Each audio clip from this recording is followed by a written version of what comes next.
नमस्कार मंडळी, आजची रेसिपी धाबा स्टाईल छोले. हो मंडळी, खूप अप्रतिम आणि चविष्ट रेसिपी आहे. चला तर मंडळी, वेळ वाया न घालवता झटपट रेसिपीला सुरुवात करूया. तर इथे मी ऑलरेडी 7 ते 8 तास आधी छोले भिजवून घेतले होते. आता हे भिजवलेले 1 वाटी छोले आहेत. त्यामध्ये आपण 1 इंच वर असं पाणी घालायचं आहे. हे पहा, अशा पद्धतीने.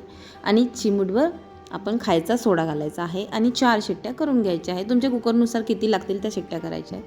तर इथे ग्रेव्हीसाठी 1 कांदा, 1 टोमॅटो, 15 ते 20 लसणाच्या पाकळ्या, आलं आणि मिरची आहे. लसूण थोडासा जास्त घ्यायचा आहे. सर्वप्रथम आपण फक्त कांद्याची पेस्ट करून घ्यायची आहे. पुन्हा त्याच भांड्यात आपण टोमॅटो, आलं, लसूण आणि मिरची ह्याची पेस्ट करून घ्यायची आहे.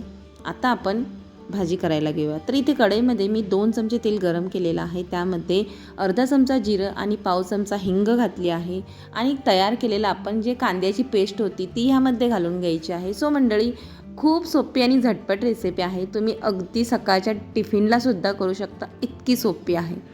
आता हा कांदा लालसर होईपर्यंत परतून घ्यायचा आहे. आता आपण यामध्ये काही मसाले घालणार आहोत. त्यामध्ये पाव चमचा हळद, 1 चमचा काश्मीरी लाल तिखट, 1 चमचा लाल तिखट आणि चवीनुसार मीठ घालायचं आहे. आणि हे मसाले छानपैकी मस्त तेलात भाजून घ्यायचे आहे. तर मंडळी, इथे मसाले जळू नयेत म्हणून आपण इथे अगदी थोडंसं गरम पाणी घालायचं आहे. जेणे काय होईल की आपले इथे मसाले जळणार नाहीत आणि व्यवस्थितरित्या भाजूनसुद्धा होतील. आता हे छानपैकी पाणी पूर्णपणे आटलं की आपण ह्यामध्ये तयार केलेली टोमॅटोची प्युरे घालून घ्यायची आहे. म्हणजे जे आलं, लसूण आणि टोमॅटो जे आपण वाटलं होतं ते ह्यामध्ये घालून घ्यायचं आहे. आणि आपल्याला ही ग्रेव्ही अगदी होता होईल तितकी जास्त वेळ अशीच परतायची आहे. सो मंडळी, छोले जेव्हा तुम्ही कराल त्यामध्ये अगदी थोडंसं आंबट काहीतरी घालायचं. म्हणजे चाट मसाला किंवा आमचूर पावडर किंवा डाळिंबाची पावडर असते ना, तीसुद्धा घालू शकता. तर इथे मी पाव चमचा आमचूर पावडर घातलेली आहे. सोबतच 1 चमचा धनेपूड घातली आणि किंचित असं काळं मीठ घातलेलं आहे. सो मंडळी, काळं मीठ ऑप्शनल आहे, नको असेल तर तुम्ही स्किपही करू शकता. पुन्हा आपल्याला ही ग्रेव्ही भाजण्याकरिता आपण ह्यामध्ये थोडंसं गरम पाणी घातलेलं आहे. सो मंडळी, अगदी तेल सुटेपर्यंत आपल्याला हे पाणी पूर्णपणे आटेपर्यंत आपल्याला ही ग्रेव्ही भाजून घ्यायची आहे. 5 ते 6 मिनटं लागतील. सो मंडळी, तुम्ही इथे ग्रेव्ही जितकी जास्त वेळ भाजाल तितकी छान अशी अप्रतिम ही भाजी लागते. अगदी तेल सुटेपर्यंत आपण भाजून झाली. नंतर आपण शिजवलेले छोले ह्यामध्ये ॲड करून घ्यायचं आहे.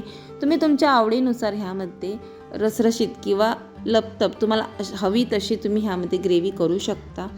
आता हे छानपैकी मिक्स करून घ्यायचं आहे. जर तुम्हाला जास्तच घट्ट भाजी हवी असेल तर ह्यातील थोडेसे छोले घ्यायचे, ते मॅश करायचे आणि पुन्हा त्या भाजीमध्ये ॲड करून घ्या. म्हणजे भाजी तुमची घट्ट होईल.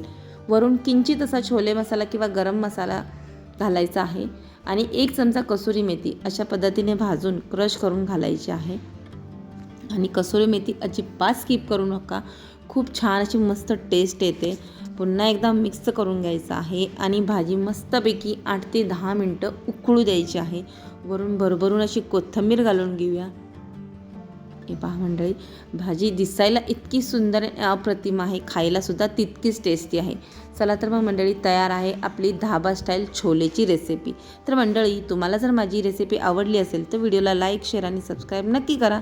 पुन्हा भेटू अशाच एका नवीन रेसिपीसोबत. वेळात वेळ काढून पूर्ण व्हिडिओ पाहिल्याबद्दल मनापासून खूप खूप खूप थँक्यू.